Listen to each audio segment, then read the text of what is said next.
आइए चर्चा की शुरुआत करते हैं और सबसे पहले संगीत रागी जी आप ही से एक कमेंट में लेना चाहती हूँ। अगर अमेरिका इस वक्त ये सोच रहा है कि वो पूरी, क्योंकि आपने आयतुल्लाह अली खामेनी से लेकर लगभग 55 हेड्स उनके मार दिए, इंटेलिजेंस चीफ से लेकर अब लारीजानी जो कि नंबर 2 सबसे ज्यादा भरोसा खामेनी जिस पर करते थे, सबको मार दिया। लेकिन ट्रंप की मनमर्जी तो अभी भी नहीं चल रही। ईरान अभी भी अटैक कर रहा है, खाड़ी के देशों पर कर रहा है। क्या ये बहुत बड़ा संकट नहीं है? क्या अमेरिका भी फंस नहीं गया है इस युद्ध में? देखिए, आप युद्ध की शुरुआत तो कर सकते हैं, लेकिन युद्ध कहां जाकर के खत्म होगा ये आप तय नहीं कर सकते, और या तुरंत ये तय नहीं किया जा सकता है। महाभारत का युद्ध भी तो 18 दिनों तक चला था ना, एक से एक महारथी दोनों तरफ से थे, इसके बावजूद भी 18 दिनों तक युद्ध चला। अभी हम लोगों के पास रिपोर्ट ये नहीं आ रही है कि ईरान के अंदर कितनी बर्बादियां हुई हैं, लेकिन इसमें तो कोई दो राय नहीं हो सकती है कि जहां पर 16,000 बॉम्बिंग किए गए हों अमेरिका और इजराइल की तरफ से, उसके एयर डिफेंस सिस्टम को बर्बाद कर दिया गया हो, उसके डिफेंस बेस को खत्म कर दिया गया हो, 100 से ज्यादा जिसके जहाज खत्म कर दिए गए हों, वहां पर लोग नहीं मारे गए होंगे और लोग की बर्बादी और लोगों की हत्याएं नहीं हुई होगी, लोग मरे नहीं होंगे, इंफ्रास्ट्रक्चर बर्बाद नहीं हो रहा है। ईरान तबाह हुआ है, कितना तबाह हुआ है तो हमले कैसे कर रहा है? लेकिन अगर तबाह हो चुका है तो हमले कैसे कर रहा है? देखिए, स्ट्रेट ऑफ हार्मुज में कैसे जहाजों को रोक रहा है? एक मिनट देखिए, स्ट्रेट ऑफ हार्मुज के स्ट्रेटेजिक पोजीशन को यदि हम समझ लें तो ये बात समझ में आ जाती है। कैसे कर रहा है अभी पे आइए ना। देखिए होता क्या है कि लास्ट में एसिमेट्रिक वॉर जिसके बारे में जिक्र किया गया था, ये कौन लोग लड़ता है? गुरिल्ला युद्ध। आपने देखा होगा ना कि अफगानिस्तान के अंदर जो है वो अमेरिका 20 साल तक लड़ा, बर्बाद कर दिया, लेकिन फिर भी गुरिल्ला युद्ध तो वहां पर चलता रहा ना। ईरान के अंदर अभी ईरान के पास मिसाइलें हैं, रॉकेट्स हैं, पूरी तरीके से खत्म नहीं हो सकता, लेकिन इसकी तो कोई गारंटी नहीं है कि 2 सप्ताह बाद ये खत्म नहीं होगा और स्ट्रेट ऑफ हार्मुज जो है वो साफ नहीं किया जा पाएगा। माइक अगर टेक्नोलॉजी से, अगर इकोनॉमी से, अगर कैपिटल से, अगर ताकत से अगर युद्ध जीता जाता तो हमारे ख्याल से अब तक अमेरिका पहले दिन जीत जाता। लेकिन युद्ध में जो सबसे महत्वपूर्ण बात होती है वो स्ट्रेटजी एंड टैक्टिक्स। जब ईरान को इस बात का पूरा अंदाजा है कि वो अमेरिका को इजराइल के कंबाइंड युद्ध को मैच नहीं कर सकता, उसने थिएटर ऑफ वॉर को बड़ा कर दिया। उसने कहा कि मिडिल ईस्ट के अंदर जहां कहीं भी इनके बेसेस हम उन पर अटैक करेंगे, क्योंकि उसके पास इंटरकॉन्टिनेंटल बैलिस्टिक मिसाइल नहीं है जो 3000 किलोमीटर दूर जाके अमेरिका के अंदर फायर करे। जब आज सुबह का उदाहरण देख लीजिए, जब इजराइल ने साउथ पार्स पे हमला किया तो उसने 6 ठिकानों पे हमला किए। कौन से हैं? कतर में मसीद पेट्रोलियम, मसीद होल्डिंग कंपनी, रास लफान, साउथ अरेबिया में उसने 2 और यूएई में 1, तो 6 जगह पर अटैक कर दिया। अब उसके बाद जो सवाल इस वक्त मिडिल ईस्ट के कंट्रीज के पास यहां गया है कि अगर अमेरिका, जिसने शर्त पे वहां पे अपना मिलिट्री बेस बनाया था, जब वो हमको प्रोटेक्ट नहीं कर सकता है तो उसके यहां रहने की जरूरत क्या है? ये जो सवाल खड़ा हुआ, और साथ साथ जिस मिडिल ईस्ट के अंदर पोस्ट ऑयल इकोनॉमी क्रिएट करने की कोशिश की जा रही थी, वो पोस्ट ऑयल इकोनॉमी भी अब लोग कहेंगे यार यहां तो हर दूसरे दिन बम फटते हैं तो हम यहां इन्वेस्टमेंट क्यों करें? तो दुनिया के तमाम बड़े इन्वेस्टर पैसा नहीं लगाएंगे। तो हो क्या रहा है? उन्होंने कहा कि ठीक है, हम अमेरिका को नहीं मार सकते, हम इजराइल को नहीं मार सकते, लेकिन जो तुम्हारा ये इलाका है वहां पे तुम्हारी हुकूमत को हम खत्म कर देंगे। ये जो सवाल है। और दूसरी बात देखिए, महत्वपूर्ण सवाल क्या है? आज की तारीख में ट्रंप अमेरिका के अंदर पूरी तरीके से अकेले पड़ गए। उनका उपराष्ट्रपति भी उनके साथ नहीं, उनका इंटेलिजेंस चीफ तुलसी गबार्ड उनके साथ नहीं है, जो केंट जो उनका काउंटर टेररिज्म का वो उनके साथ नहीं है, जो तमाम बड़े बड़े लोग हैं, बड़े बड़े लोग जो मतलब वहां पे जो पॉडकास्टर बहुत पावरफुल है। उससे कोई फर्क पड़ता है क्या? बिल्कुल फर्क पड़ता है। अभी जो सर्वे आया है, उस सर्वे में 20% लोग सिर्फ इस वॉर के फेवर में, उसमें भी ये कह रहे हैं ठीक है कि अगर बॉडी बैग्स आने शुरू तो हम आपके साथ खड़े नहीं है। वाइस मार्शल साहब, क्या वाकई ट्रंप फंस गए हैं जैसा वो कह रहे हैं? ट्रंप फंस गए क्योंकि सऊदी अरब कभी भी कह रहा है। अंजना जी कुछ बोल तो तेज बोलना होगा सर, बहुत धीरे बोलते हैं, टाइम कम ज्यादा लेते हैं। एक चीज मैं बोल रहा हूं, देखिए अमेरिका फंस गया है नहीं फंस गया है ये आने वाले दिनों में तय होगा, लेकिन यदि आप ये कहते हैं कि वो सक्सेसफुल नहीं हो रहा है वहां पे, ये कहना थोड़ी जल्दीबाजी होगी। और बिना सपोर्ट के भी कोई रहे न रहे, आपके पास कहां से ये इंफॉर्मेशन आ गया कि सारे के सारे लोग उसके साथ सपोर्ट ही नहीं कर रहे हैं उसके एस्टेब्लिशमेंट में? क्या विदेश मंत्री ने ऐसा कहा है? कि हम चाहते हैं निर्णायक वार हो? ठीक है, मैं लौट रही हूँ। सऊदी अरब खुद भी कह रहा है कि ये निर्णायक इस बार युद्ध होना चाहिए। क्या वाकई ट्रंप फंसे हुए हैं या अपर एज है? ईरान ने घुस के सबको मार दिया है सर। नहीं, खुश देखिए ऐसा है, ट्रंप फंसे हुए हैं, इसका उदाहरण मैं आपको देता हूं। ट्रंप ने किस लक्ष्य से शुरू किया था? हम रेजीम चेंज लाएंगे, बदल गया। उसके बाद बोला कि नहीं, हम अब इनके पास परमाणु शस्त्र थे, हम उसको नष्ट करना चाहते हैं, जिसको 25 जून को भी, जून 25 में कह चुके थे नष्ट हो चुके हैं। दोबारा चेंज किया, दोबारा उन्होंने ये बोला कि नहीं, अगर ये हमला करेंगे तो हम इनके सारे ऑयल इंडस्ट्रीज को, सारे गैस फैसिलिटीज को इनका नाश कर देंगे। मिसाइल कैपेबिलिटी भी, मिसाइल कैपेबिलिटी। अब सवाल यह है कि आप नाश कैसे करेंगे? जो रेजिडुअल कैपेसिटी है, बच्चों को जानना चाहिए यहां पर, मिसाइल सिटीज हैं उनके माउंटेन्स के नीचे हैं। अगर आप ईरान को जानना चाहते हैं तो वहां के टेरेन को जानना पड़ेगा। टेरेन क्या है? 51 to 52% टेरेन माउंटेनियस है और डेजर्ट है। अगर आप वहां ग्राउंड फोर्सेस लाते हैं, जिसके बिना आप जीत नहीं सकते किसी देश को, तो ग्राउंड फोर्सेस को सप्लाई चेन कैसे एस्टैब्लिश करेंगे? और बमबारी करके आप डेमोक्रेसी ला नहीं सकते। तो आप फंसे ही हैं, और आप ऐसे ऐसे नहीं फंसे हैं, आप बुरी तरह फंसे। आपने कहा था 1-2 हफ्ते में हम निपटा देंगे। आपको एक चीज और बताऊं, यूएसए का हमेशा से रहा है शॉक एंड ऑ की टैक्टिक्स। शॉक एंड ऑ अब काम नहीं कर रहा है, ये समझना पड़ेगा, क्योंकि डिकैपिटेशन काम कर रहा है। और डिकैपिटेशन, सद्दाम हुसैन को मारा इराक में, आप उस वक्त विजयी हो गए, लेकिन फिर उस अब ईरान में वो नहीं चल रहा है। वो बिल्कुल नहीं चलेगा। एक मारिए 10 खड़े हैं। बिल्कुल। तो इसका मतलब यह है कि जो रेजिडुअल कैपेसिटी है ड्रोन्स प्रोडक्शन की, ड्रोन्स लॉन्च करने की, मिसाइल्स की, और मैं एक बात और बता दूं कि उनके पास जो अच्छी वाली मिसाइल्स को हाइपोसोनिक मिसाइल्स बोलते हैं, in medium range ballistic missiles बोलते हैं, जिसमें मर्व भी है। मर्व का मतलब मैनोवरेबल री एंट्री व्हीकल। इसका मतलब वो कई बार ऊपर से मैनोवर करके आएगी, उसको कैच करना थार्ड और पैट्रियट के लिए भी मुश्किल होगा। तो वो मिसाइल्स अभी हैं।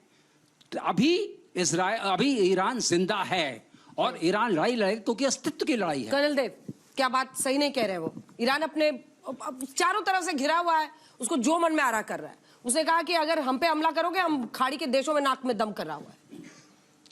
कहावत है, शायद सुनी होगी, बेगानों की शादी में अब्दुल्ला दीवाना। और हम तो दीवाने हैं क्योंकि हम हैं हिंदुस्तानी, तो हम तो हर चीज़ पे दीवाने हो जाते हैं। तो दो आपके पक्ष में रखना चाहूँगा, दोनों तरफ से ही बता देता हूँ। एक तो है कि जो ये मुठभेड़ चल रही है, अंत इसलिए नहीं है क्योंकि एक तरफ वेपन सिस्टम्स है, फाइनेंशियल कैपेबिलिटी है, इकोनॉमिक प्रोग्रेस है, और एक तरफ एक बहुत बड़ी चीज़ है जिसको बोलते हैं ideology.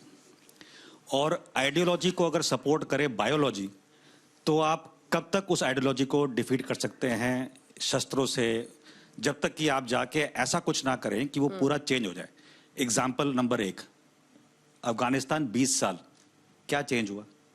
Taliban, good Taliban, bad Taliban, again Taliban, ठीक है। पाकिस्तान साथ में लग गया उनके, अभी हमने लगवाया, किसने लगवाया पता नहीं। बट जहां तक सवाल है इस युद्ध का, ईरान के पास सहनशीलता बहुत ज्यादा है।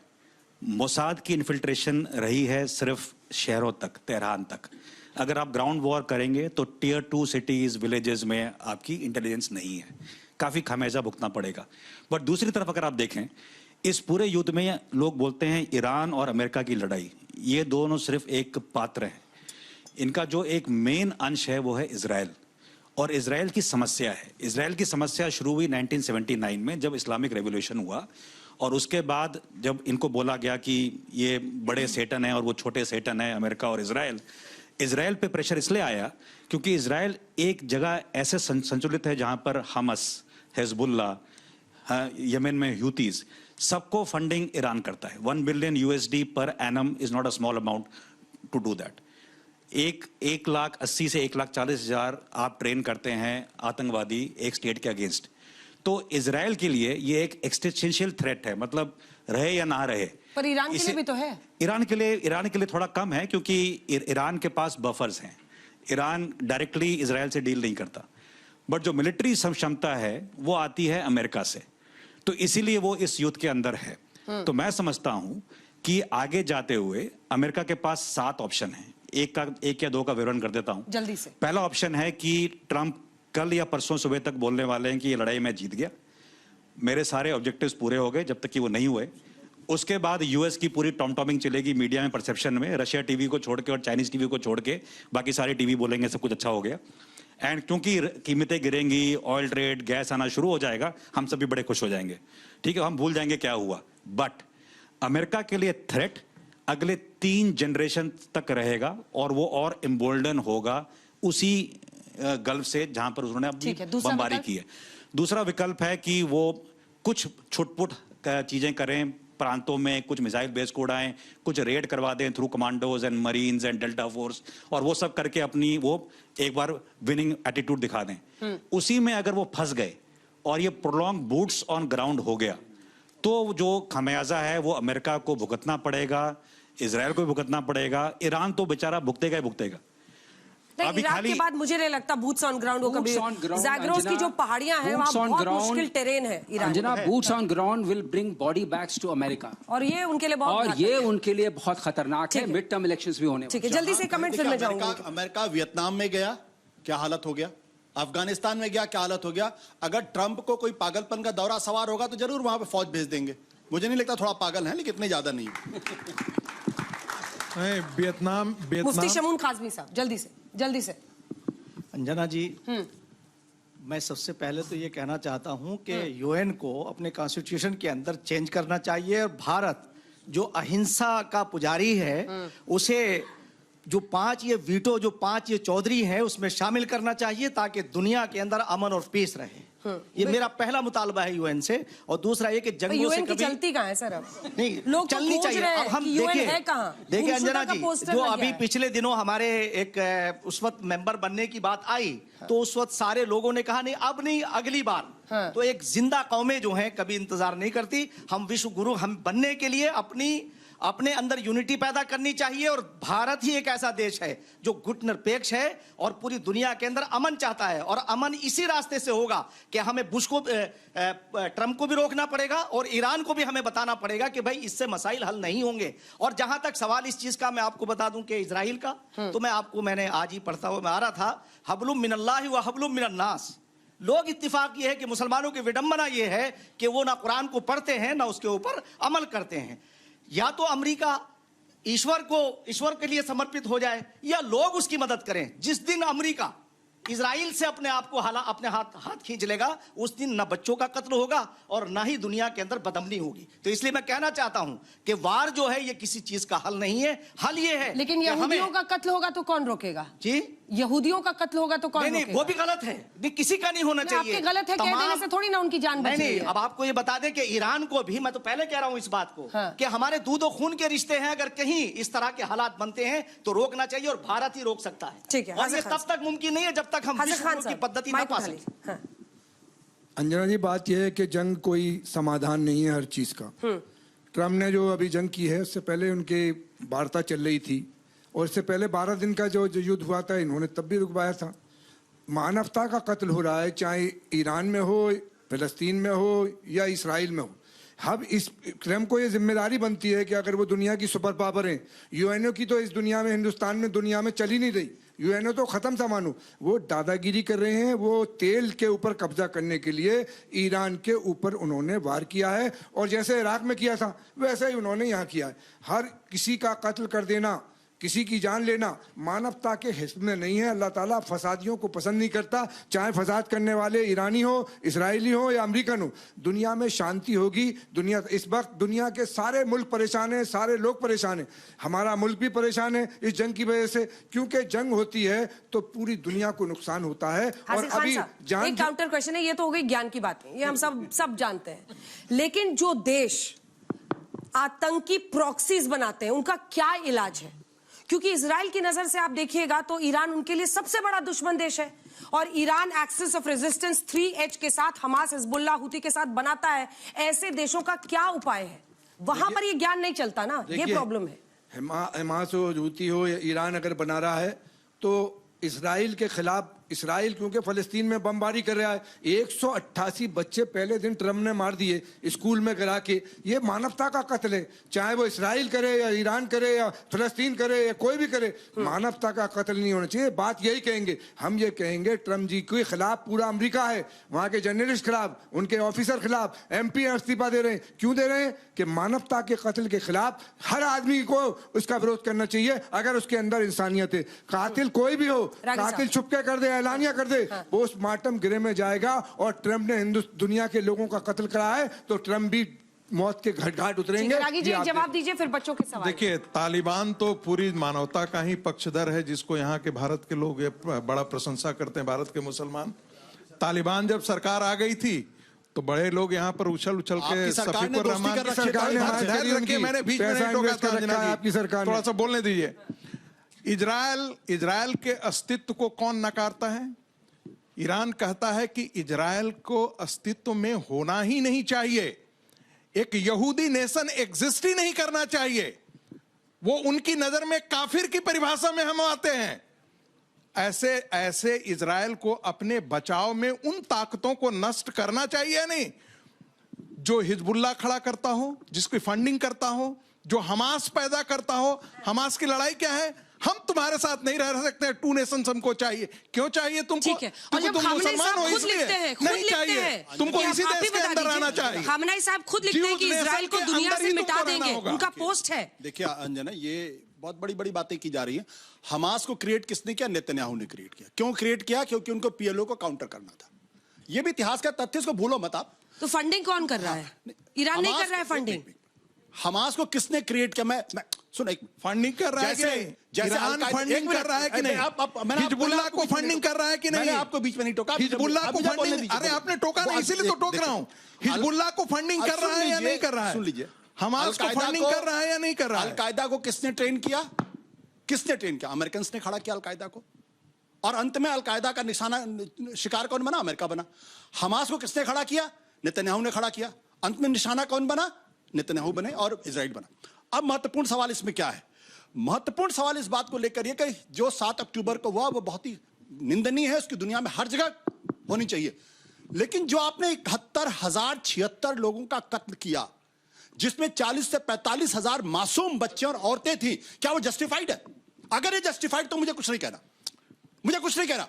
और एक चीज और, ईरान आज से नहीं, ईरान की लड़ाई इजराइल से नहीं है, ईरान की लड़ाई अमेरिका से है। देखिए, इजराइल को क्यों कहता है कि मिटा देंगे? खामनेई साहब का पोस्ट है, खामनेई साहब का पोस्ट है, इजराइल को दुनिया से मिटा देंगे। नहीं, क्यों लिखा अंजना है? जी यही नहीं, अंजना जी साथ में ये भी जोड़ा उन्होंने ये भी जोड़ा कि दुनिया के मुसलमान यदि एकजुट हो जाएं तो कश्मीर में भारत का ऑक्यूपेशन खत्म हो जाएगा और यहूदी नेशन जैसा नेशन जो है वो एग्जिस्ट नहीं करेगा। यही खामनेई का स्टेटमेंट है ना, खामनेई का ये स्टेटमेंट है ना। ये बात मैं क्यों कह रहा हूं? मैं इसलिए कह रहा हूं कि जब 1917 में जब ब्रिटेन ने बेल्फार डिक्लेरेशन किया, उस फिलिस्तीन के अंदर जहां पे अरब्स रहते थे, आपने जबरदस्ती इजराइलियों को जाके वहां भेजा, और उसके बाद उसको वहां इजराइल बनने के पहले जिस तरीके से आपने गांव के गांव उड़ाए, गांव के गांव वहां आप लोग जिंदा इजराइलियों को मार दें? नहीं, ये व्हाट इज योर पॉइंट? कौन कर रहा? ये कौन कर रहा? जिन लोगों ने इजराइल बनाया। तो मैं एक बात कहना चाहता हूं,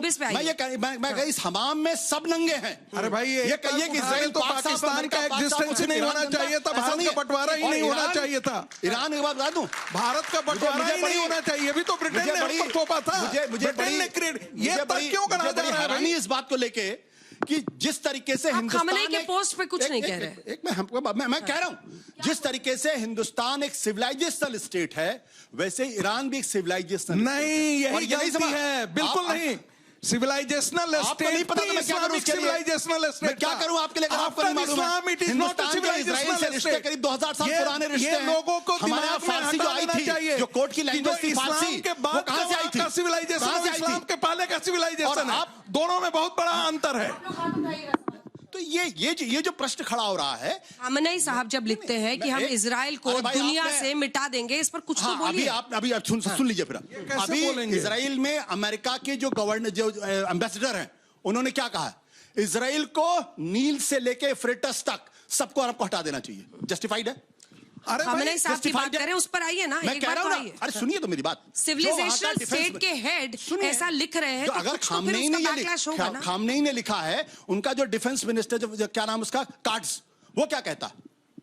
मतलब एक तरफा बात तो नहीं हो सकती ना। डिफेंस मिनिस्टर कहता कि पूरा अरब को हटा दो, यहां से फेंक दो। उनका जो अमेरिका का जो एम्बेसडर है, अभी एक हफ्ते पहले उसका बयान आया, नील से लेकर यूफ्रेटिस तक जो है वहां पे पूरी तरीके से हटाइए सबको। तो इस्लामिक आइडियोलॉजी क्या बोलता है कि पूरी दुनिया को इस्लामाइज करो? जायनिज्म सही है के अंदर लेकर के कहता है कि एक उम्मा के अंदर ला करके खड़ा कर दे, ये सब ठीक है क्या? ये ठीक है क्या? ये ठीक है क्या? सही है? ये ठीक है? ये ठीक है कि पूरी दुनिया काफिर है? मेरा सवाल तो सुन लीजिए सर। मेरा सवाल ये है कि अमेरिका जैसा बड़ा और पावरफुल देश रूल्स बनाता भी है और तोड़ता भी है यूएन में। ठीक है, सर मेरा ये सवाल है कि जैसे ईरान जो है गल्फ रीजन के ऑयल इंफ्रास्ट्रक्चर को टारगेट कर रहा है, तो इससे क्या पूरे वर्ल्ड के अंदर एनर्जी क्राइसिस आ सकती है? बिल्कुल सही। सर मेरा सवाल अपोजिशन से है कि अपोजिशन क्यों टारगेट कर रही है जब इंडिया न्यूट्रलिटी फॉलो कर रहा है। कोल्ड वॉर से इंडिया हमेशा न्यूट्रल रहा है, इंडिया हमेशा से उसने न्यूट्रल का साथ दिया और इंडिया की फॉरेन पॉलिसी काफ़ी अच्छी है। मेरे को ये समझ नहीं आ रहा कि खामेन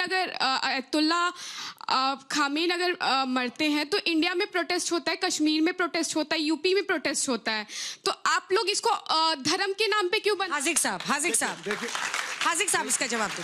देखिए अंजनी, बात यह है, बेटी बिटिया कह रही है कि हिंदुस्तान में मानवता का कहीं भी विरोध हो रहा है, पूरी दुनिया में हो रहा है। अरे तो बांग्लादेश में हिंदू मारे जा रहे थे तो कहीं नहीं मुसलमान आकर के सड़क पर आ गया था। हमारे मुल्क के संबंध ईरान से, हमारे मुल्क से पाकिस्तान के खिलाफ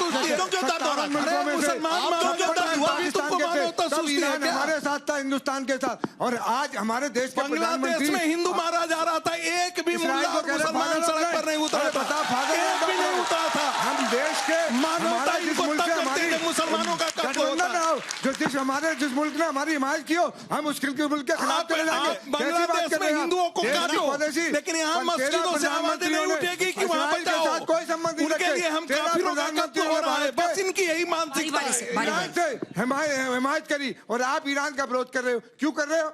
तेल से 40 से 60% तेल और गैस जो है वो टेररिस्ट रेजिम है, इसलिए हम उसका विरोध करते हैं। सवाल को डाइवर्ट मत कीजिए हाजिक भाई, उसका वो धर्म का कार्ड खेलने पर सवाल था। अंजना, धर्म का कार्ड खेलने पर, मानवता के खिलाफ है, चाहे हिंदुस्तान में हो रहा है, अमेरिका में हो रहा है, अरब में हो रहा है, अगर मिडिल ईस्ट के देशों पर हमला कर रहा है, राष्ट्रपति मना कर रहा है, जापान का राष्ट्रपति मना कर रहा है, जापान का प्रधानमंत्री मना कर रहा है। तो मेरा क्वेश्चन है कि अगर जो ट्रम्प है वो अपनी ईगो पे नहीं ले रहा है, तो जो उसके अलाइज जो मतलब यूरोप का हो गया या फिर मैक्सिको या फिर स्पेन, उनके जो प्रेसिडेंट वगैरह हैं, उनके पीएम हैं, तो उन्होंने मतलब साथ देने से क्यों मना किया? उनके जो अलाइज हैं, अगर ये जनरेशन बहुत पसंद है ये जो ट्रम्प कर रहा है ना, ये इनकी समझ में ये जो ट्रम्प बोल रहा है, ये जो ट्रम्प अगर सही है तो ये अच्छा है। बैठिए।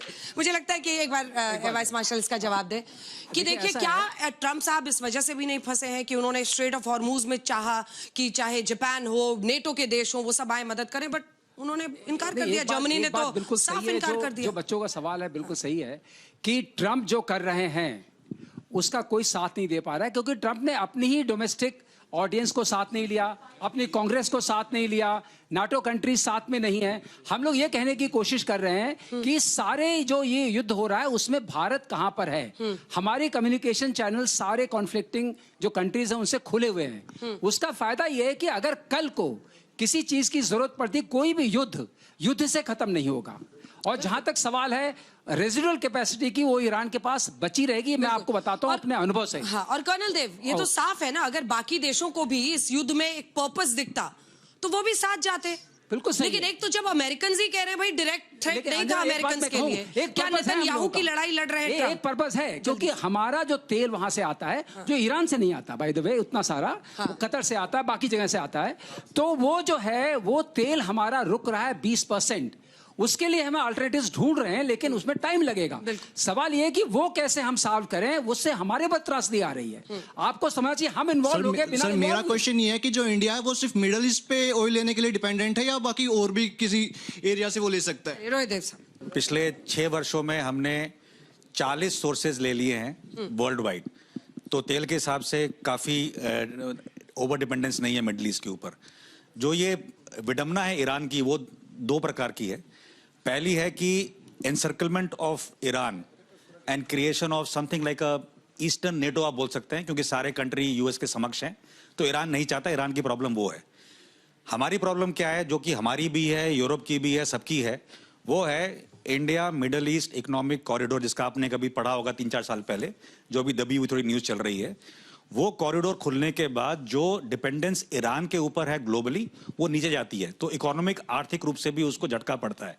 तो मैं समझता हूं कि इसी कारण से, और बाकी जो भी हुआ, नेगोशिएशन नहीं हुए, किसने फेल कराया, वो सब हिस्ट्री है। एक चीज मैं वो पक्ष रखना चाहूंगा जो साहब ने बात जिक्र किया था यूएन का। मैं एक अलग स्कूल से आता हूं। वो स्कूल ये बोलता है कि जहां पे 5 लोग बैठे हैं, उस टेबल पे झगड़ा चल रहा है ना, उस टेबल पे जाने की जरूरत नहीं है। भारत में क्षमता है, क्योंकि हमारी वर्कफोर्स है, हमारी इकोनॉमी बढ़ रही है, हम खुद एक टेबल क्रिएट करने की क्षमता रखते हैं और उस टेबल पे जिस दोस्त को बुलाना है हम उसको बुला सकते हैं, ये हमारी क्षमता है। तो आप लोग कृपा करके यूएन पे, यूएनएससी पे सीट मांगना बंद करिए, भीख मांगना, और भारत की क्षमता, मार्केट को समझिए, फ्यूचर में हम क्या बनने वाले, जो आपका जनरेशन ऊपर आएगा, और उसको आप देखिए। एक जरा 30 सेकंड दीजिए अंजना जी। अंजना जी 30 सेकंड रुक जाइए, थोड़ा सा मैं आ रही हूँ, 2-3 सवाल। क्या आप एग्री करते हैं कि जो जितने भी ये चीजें हो रही हैं वो ईगो फैक्टर पे हो रही है, क्योंकि हमेशा से ड्राइवर तो एक ही रहा है, नेशनल इंटरेस्ट और स्ट्रैटेजिक प्लानिंग, आप लोगों को इस चीज से डाइवर्ट हो रहे हैं। ईगो एक पार्ट है, आर्थिक स्थितियां भी हैं, रिसोर्सेज भी हैं, जियोपॉलिटिकल अलायंसेस भी हैं, और ट्रम्प की प्रॉब्लम अंदरूनी भी है।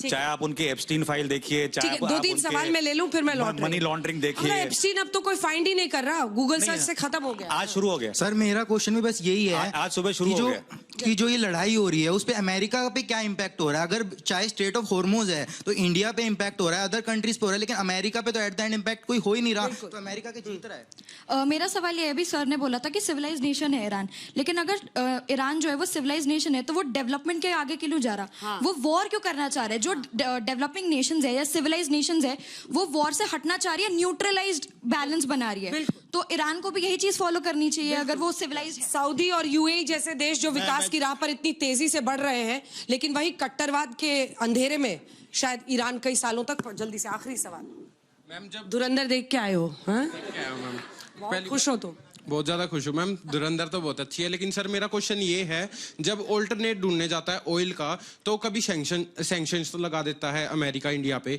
या फिर कभी यूं बोल देता है कि हम परमिशन दे रहे हैं, वो रशिया से बाय कर सकता है। तो अगर ईरान को अपने अंडर ले लेता है अमेरिका, तो वो एक किस्म से कंट्रोल भी तो कर सकता है फ्यूचर में इंडिया को, जैसे स्ट्रेट ऑफ ईरान में अमेरिका का वर्चस्व होना और स्ट्रेट ऑफ हॉर्मूज के, वो भारत के हित में है या नहीं है? इसी पर मिस्टर आगे जल्दी से, इसके बाद हाजिर खान साहब। देखिए, ईरान को अमेरिका कंट्रोल करे ये बिल्कुल भी भारत के हित में नहीं है, लेकिन ईरान में यदि अमेरिका जीत जाता है इस युद्ध को तो ईरान उसके कंट्रोल में आ जाएगा, ये मानना बेमानी होगी।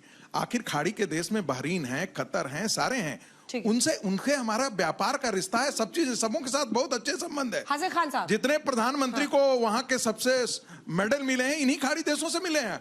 सऊदी साहब, जो विकास की बात हो रही थी, यूएई, लेकिन सबसे महत्वपूर्ण बात है कि ईरान एक टेररिस्ट रेजिम है जो टेररिस्टों को पालता पोसता बड़ा करते रहा है। क्या ऐसे रेजिम को आप डेमोक्रेटिक रेजिम के सामने खड़ा कर सकते हैं? बिल्कुल नहीं। सभ्य समाज में उनकी जगह होनी चाहिए, बिल्कुल नहीं। और सर काज़मी साहब, मैं ये भी चाह रही थी कि जो बच्ची ने विकास वाला क्वेश्चन पूछा, क्योंकि अगर आप देखिए सऊदी हो, यूएई हो, ये सब बहुत आगे गए। देखिए, मैं रागी जी को ये बताना चाहता हूँ कि दुनिया में ये बहरीन हो, जितने गल्फ हैं, इनका इस्लाम की जो आइडियोलॉजी है जो मोहम्मद साहब की, उससे कोई मेल नहीं खाता है।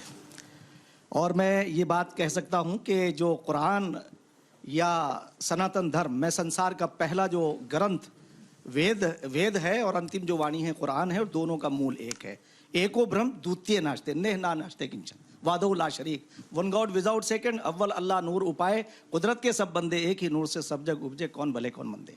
भारत के बारे में फिर वकालत करना चाहूँगा कि हमारी जो हमारी नीति है, जो हमारी विदेश नीति है, मैं एक बात ये आपके मौके पे कहना चाहूँगा, जो लोग बहुत सारे मुद्दों पर आपके यहाँ बहस होती है, रागी जी भी उस पर थोड़ा वो करते हैं, जैसे यूसीसी है, यूसीसी का कोई ताल्लुक, कहाँ ले जा रहे हैं? मैं आपको जहाँ कहना चाह रहा हूँ, एक बात, एक शब्द कहना चाह रहा हूँ। पूछिए। हमारे उत्तराखंड के अंदर यूसीसी आया, हमारे मुख्यमंत्री जी लेकर के आए, तो मैंने इसलिए समर्थन किया कि यूसीसी का टकराव किसी मजहब से नहीं है, बल्कि मैं आज आपके बीच में कहना चाहता हूँ कि इस्लाम अमन का पक्षधर है, मगर इस्लाम के ऊपर इन्हीं कंट्रीज का कोई अमल नहीं है।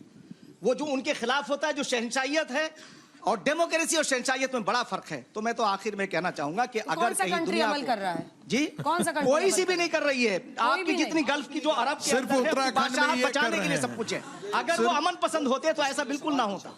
आशुतोष, आज भी आपको बताएं, अभी उस बच्ची ने सवाल पूछा कि सिविलाइजेशनल कंट्री, मैंने सिविलाइजेशनल शब्द का इस्तेमाल किया, बेटा सिविलाइज नहीं। मैंने कहा सिविलाइजेशनल कंट्री है। ईरान पे किसने हमला किया? ईरान पे तो अमेरिका और इजराइल ने हमला किया ना, ईरान ने तो हमला नहीं किया, है ना?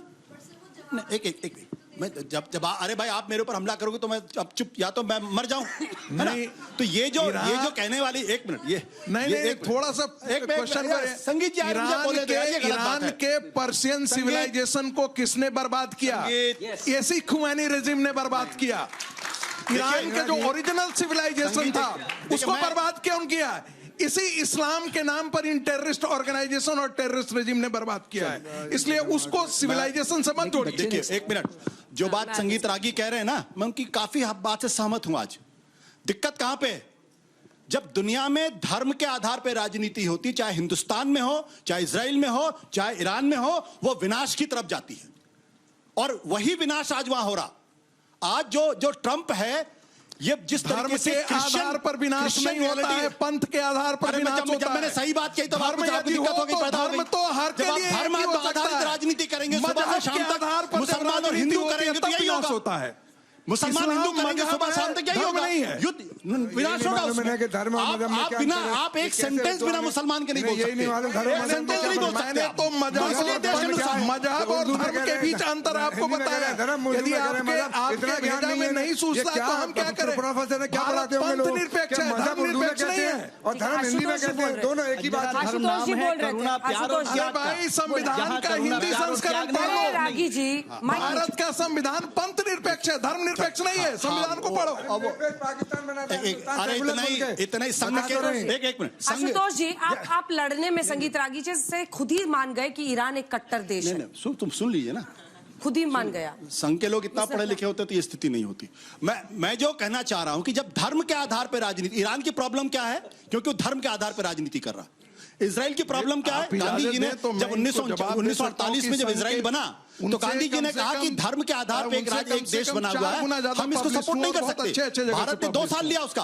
पाकिस्तान धर्म के आधार पर बना है, इसलिए पाकिस्तान का हाल बुरा है। आज जो अमेरिका के अंदर मजहब के आधार पर बना है, अमेरिका के अंदर अपने आप को संगीत आप प्लीज करेक्ट करो अपने आप को। इस तरीके से मजहब के आधार पर बना है, धर्म के आधार पर नहीं बना है। हिंदुस्तान में जो मजहब फॉलोअर पैदा करता है, धर्म फॉलोअर पैदा नहीं करता है। ये अंतर है। धर्म अपने आप ये करता है, सारी सृष्टि का वो पालन करता है। मजहब कट्टरता पैदा करता है, धर्म कट्टरता पैदा नहीं करता। धर्म की डेफिनेशन लोग बता रहे हैं, ये नहीं है। आपको धर्म की इतनी समझ होती तो आप हिंदुस्तान के अंदर कट्टरता नहीं पैदा करते भाई। हम कट्टरता अगर आपको धर्म की इतनी समझ होती तो संघ के लोग इस देश में इस तरीके से एवाइस मार्शल साहब, ये जो ईगो पे बात की कि ईगो की लड़ाई बना दिया अब इन देशों के सबके लिए, भाई ईरान के लिए भी है। आयतुल्लाह खामेनी को वहां मतलब घुसकर मार दिया, उसके साथ 55 हेड्स मर गए, लारीजानी मारे गए। अब ऐसे में उनकी नाक की लड़ाई है। और नेतन्याहू को तो ये वॉर सूट करता है कई मायनों में, क्योंकि जो अंदर का उनका इजरायलीज का पूरा अस्तित्व की लड़ाई है, उनको लग रहा है सुनहरा मौका है। ऐसे में लेबनान में भी हिजबुल्लाह को खत्म करो और इधर ईरान में भी। ट्रंप के लिए भी उनकी नाक की लड़ाई है। भाई कैसे कह दें अचानक कि भाई अब तो हम खत्म कर रहे हैं।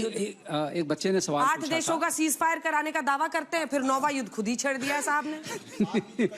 देखिए ऐसा है, एक बहुत अच्छा सवाल पूछा था कि ईगो क्या मैटर करता है।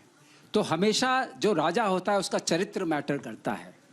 हर राजा अपने अलग तरीके का होता है, उसके अपने अलग एक सोच होती है, उससे चलता है। यहाँ ईगो मैटर करती है, इसमें कोई शक नहीं है। जब आप ये कहते हैं कि मैं नोबेल पीस प्राइज का हकदार हो गया, जब आप ये कहते हैं कि हमेशा डरा डरा के आप चाहते हैं कि लोग आपको फॉलो करें।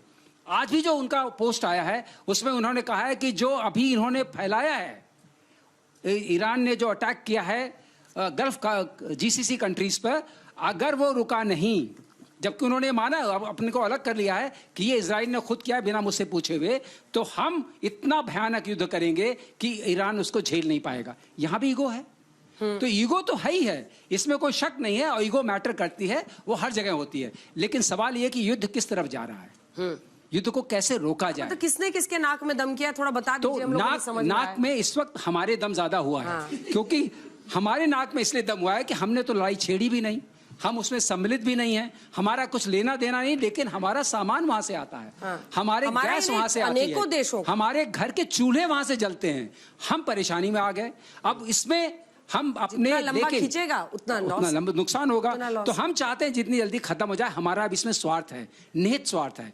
लेकिन अब एज ए देश एक चीज कहना चाहूंगा, as a country we need to unite, we need to fight this adversary. It is not caused by the government of the day, it is the adversity which is caused by some other powers, some other egos, not our ego. तो हमें ये समझना पड़ेगा as a country. Ashutosh जी बताइए, लेकिन उससे पहले एक बार हमारी दिक्कत क्यों है? हमारी दिक्कत इसलिए है क्योंकि हमारा जो ऑयल का इंपोर्ट था वो 83% से बढ़ के 88.4% हो गया। हमारी प्रॉब्लम ये है कि हमारा जो 2014 में जो गैस का जो इंपोर्ट था वो 47% था, जो बढ़ के 62% हो गया। खान साहब, अगर लेकिन अब स्थिति ऐसी आ गई है इस युद्ध में, आत्मनिर्भर होती तो दिक्कत नहीं पैदा होती कि रमजान के महीने में प्लीज रमजान के महीने में दीजिए, उनको समझ में आ रही है कि पहले 10 करोड़ कनेक्शन था, अब 33 करोड़ कनेक्शन हो गया। ये तो सक्सेस हो गया ना। आपने क्यों नहीं इंप्रूव किया? अरे सक्सेस है मोदी सरकार की, इसको तो स्वीकार करो। प्रोडक्शन क्यों नहीं इंप्रूव किया? मोदी सरकार का सक्सेस है और निकम्मापन मनमोहन सिंह की थी, इसको तो स्वीकार करो। गैस का प्रोडक्शन क्यों नहीं बढ़ाया? आसिफ खान साहब, आज ऐसी स्थिति आ गई है, अमेरिका के अंदर $300 बिलियन थोड़ा सांस ले लीजिए, मैं आ रही हूँ। हासिफ खान साहब, आज स्थिति ऐसी आ गई है कि रमजान के महीने में मुस्लिम देश एक दूसरे पर हमला कर रहे हैं, यही स्थिति है ना। तो फिर मतलब जो आप कहते हैं कि हमारा मजहब सिखाता है एक साथ रहना, हमारा मजहब ये सिखाता है, शांति क्यों नहीं सिखाता? रमजान के महीने में अब स्थिति ऐसी है कि सऊदी अरब कह रहा है, बताइए ना, लोग ठीक से रोजा इफ्तार रख पा रहे हैं, लोगों की हत्याएं हो रही हैं, और उधर सऊदी अरब कह रहा है कि अगर बंद नहीं किया तो हम भी अब इस युद्ध में कूदेंगे। ईरान की तरफ से पेजेश्कियान माफी भी मांगे, लारीजानी आ गए कि नहीं भाई हम तो करेंगे हमला। तो ये कुछ तो रास्ता खोजना होगा ना, मतलब इन देशों को भी दुश्मन बना लिया। अंजना जी, आप नहीं पूरी दुनिया देख रही है।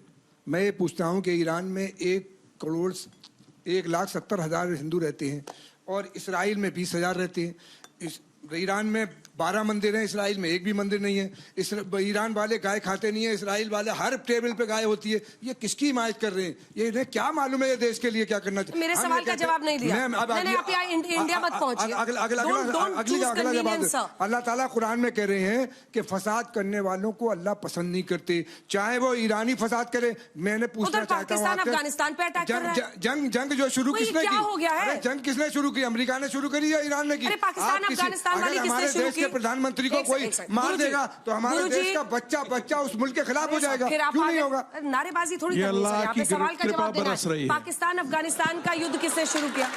देखिए, 2 मुल्क होते हैं, उनमें अगर पॉलिसी नहीं तय होती तो जंग होती है। नहीं, पाकिस्तान अफगानिस्तान का युद्ध किसने शुरू किया? वो भी अमेरिका, ट्रंप आए। 3 बातें की जनरल साहब ने कि 1 नंबर उस पे मिसाइल है, नंबर 2 उसका कहीं और चलेगा परमाणु, और यही सर वापस आइए, कोरिया के अंदर वापस आइए सर, वापस आइए। दादागिरी नहीं दिखा रहे, अमेरिका कमजोर पे दादागिरी दिखाता है, ईरान उनको सॉफ्ट कॉर्नर लग रहा है, इसलिए उसे पीटना चाहते हैं। फिर अब पूछूं, थर्ड टेक 3 है मेरा सवाल का। ट्रंप को आप दोष दे सकते हैं ईरान और खाड़ी देशों के बीच में युद्ध करवाने के लिए, पाकिस्तान अफगानिस्तान का युद्ध कौन करा रहा है? देखिए, 2 मुल्कों, पाकिस्तान भी एक मुल्क है और अफगानिस्तान भी एक मुल्क है। कल तक हम अफगानिस्तान को आतंकवादी बनाते रहे, आज हम उसके दोस्त हैं। क्यों फिर आप आ गए इंडिया पे? फिर इंडिया पे आ गए। पाकिस्तान में उस जमाने में युद्ध कौन करा रहा है? अफगानिस्तान में था, पाकिस्तान उनकी मदद कर रहा है। नहीं, तालिबान अल्लाह की कृपा बरसा रहा है या पाकिस्तान अफगानिस्तान का? मौत से किसकी रुस्तगारी है? आज उनकी, कल हमारी बारी है, बारी आएगी, उसको जाना पड़ेगा। जिसकी मौत की बारी आई है उसके ऊपर एटम भी चलेगा और उनके ऊपर एटम गिरेंगे। अभी आरएसएस कह रही है कि आरएसएस के खिलाफ अमेरिका कह रहा है कि आरएसएस के खिलाफ कार्रवाई होगी। अरे अमेरिका बोलते रहे यार, उससे कोई फर्क नहीं पड़ता। अमेरिका कह रहा है तो हम विरोध करेंगे। अमेरिका का बोलने का कोई फर्क नहीं पड़ता। आशुतोष जी, बैन लगने वाला, आशुतोष जी, अमेरिका 1 मिनट देंगे। हाँ, Today is 9.5 million metric tons, part 1. The other 2, हाँ, जो बाकी एक्सटेंशन होना है उसमें 2 लोकेशन है। उस 2 लोकेशन में एक जगह पर जमीन को खरीदा जा चुका है और उसके टेंडर फ्लोट किए जा चुके हैं। जहां तक ओवरऑल सवाल है, 74 डेज फॉर सिविल यूज और 120 दिन भारत की सेना के लिए रिजर्व इस कंट्री में है। तो आप कृपा करके गुमराह मत करिए कि ये रिजर्व कम हो गया, ज्यादा हो गया। जब ये लड़ाई शुरू हुई तो SPR क्योंकि यूज किया गया, वो 70% में भी है, तो कोई प्रॉब्लम नहीं है। आप साइकिल चलाइए, आप साइकिल चलाइए। नहीं, कर्नल साहब please, you can not be out of context. आप बोल चुके, ड्राइव अ साइकिल बट बोल चुके, आप बोल चुके, आप बोल चुके, नो, आप बोल चुके, आप बोल चुके, फाइट योर पॉलिटिक्स, नो, आप बोल चुके कि नहीं बोल चुके? पॉलिटिक्स आप बोल चुके नहीं? आप मुझे देखिए, अभी आपने शुरू में क्या कहा, हमारे पास एलपीजी की स्टोरेज नहीं कर, आप बुलेटिन इसको निकाल के देख लीजिएगा। आपने ये कहा, मैंने उसको कंटेस्ट किया। मैंने कहा कि 1991 में जब खाड़ी का युद्ध शुरू हुआ तो 1998 में अटल बिहारी वाजपेयी ने 3 कैबिनेट बनाने की बात की, विशाखापट्टनम, पडरो एंड मैंगलोर। उसको कमीशन करके विशाखापट्टनम में 60,000 मीट्रिक टन हमें स्टोरेज कर सकते हैं, सिर्फ 22 दिन का हमारे पास है। लेकिन जो चंडीखोल का बना और बाकी का आज तक आपने कमीशन नहीं किया। मैं एक लाइन सिर्फ जोड़ दे रहा हूं, आधी बातें करते हैं आप लोग। राजस्थान के अंदर रॉकैंड एक कंपनी थी जो गैस को ढूंढ रही थी, रोका किसने? कांग्रेस पार्टी ने। समझ रहे कि नहीं? मैं उसी की तरफ समस्या निकल का हल निकल जाएगा। कितना सभी का बहुत बहुत धन्यवाद।